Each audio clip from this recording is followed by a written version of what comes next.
It's full every time. Hello, Asia. Hey. Asia just got finished recording an episode of her podcast with some recently minted gold medalists. If you've got questions for Asia, please raise your hand. Doug Feinberg, we'll start with you. Hey, Asia, you obviously have a really good group of bigs on your Vegas team with you, Liz, and Dearica. But even those three can't match the five that are here, I would think. No offense to your aces, but just how good this group of women you have with you, BG, Tina, Sylvia, and Stewie are, and how versatile you are, it seems, as the hosts of this group or bigs of the group. Yeah, I think that's what makes us so key is, like you said, how versatile we really are. When you look at us, we're just a big ass team. Like we are what we are, and we're really good at what we do, and we all are so different. Yes, we're put over 6'4", but we're all very different, and we bring so many different aspects to the game, and I think that's what makes us so hard to guard. We can be an inside-out team just from our guards penetrating into the lane or kicking it to us, and we run a high-low game. So things that are so little, like pick and rolls and just high-low games, it's just those are big impacts to us. So to be one of the youngest of this big post group, I'm just being a sponge to it all and taking it all in, but it's definitely a lot of fun. Thanks, Asia. Yep. And Michelle, you're up next. Thanks.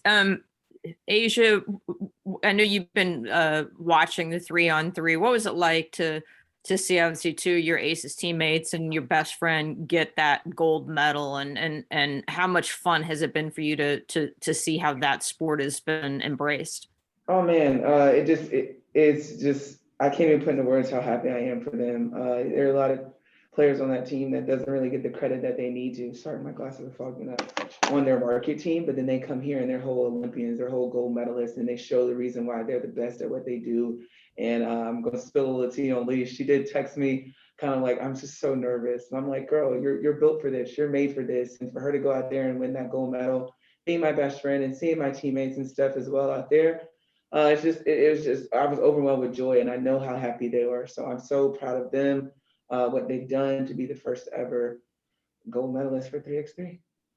Gotcha. For what it's worth, as a lifelong glasses wearer, I feel your pain with the fogging. It happens to me all the time. It does, like no matter how hard you try. Yeah. A little different question. We asked a couple of your teammates, with Brittany and Stewie, with what's going on with Simone. I know you wrote, very eloquently about mental health, especially after last season in the bubble. When you see that at the high level, do you relate really, I guess personally, to what she's going through? And do you think athletes now feel more like they can talk about this?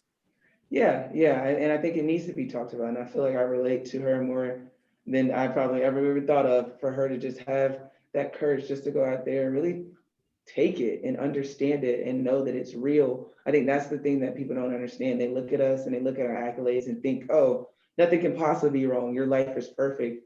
But that's not the case.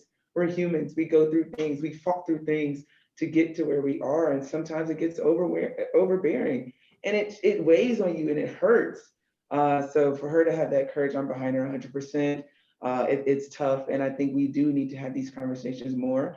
And sometimes you may not have to have them because people aren't comfortable. But understanding people's place in their hearts and their mental aspect needs to be taken in when they perform as an athlete. You've got to understand we're humans at the end of the day. Like I have feelings, like chill. So for Simone to do that, I'm behind her 100%. And I just had one other thing, which is a completely other different topic, which is you've played so well as a Olympic rookie, if you will. Do you feel like things at some point really started to click for you? I mean, you played well against, in both of the Nigeria games, but was there a moment where you're like, hey, this is not that different, if you will? Yeah, in some cases. Sometimes I just kind of look at it as like, I don't want to say just a normal basketball game, but I really do. I think I just take it all in stride, take it possession for possession, and understand that this is something that we're all really good at, and we can still have fun with it. And yes, we're at the Olympics. Yes, this is big. And yes, we're playing with the whole country on our back. But at the end of the day, it's a game that I love. It's a game that I've been playing for a while now. And I'm just going to take what the defense gives me and go from there. Thank you. Yeah. And final question will go to Tyler Bronski, and then we've got Nafisa Collier up next. Asia, I asked Brittany something similar, but you guys put so much time into your craft and have succeeded at the highest level.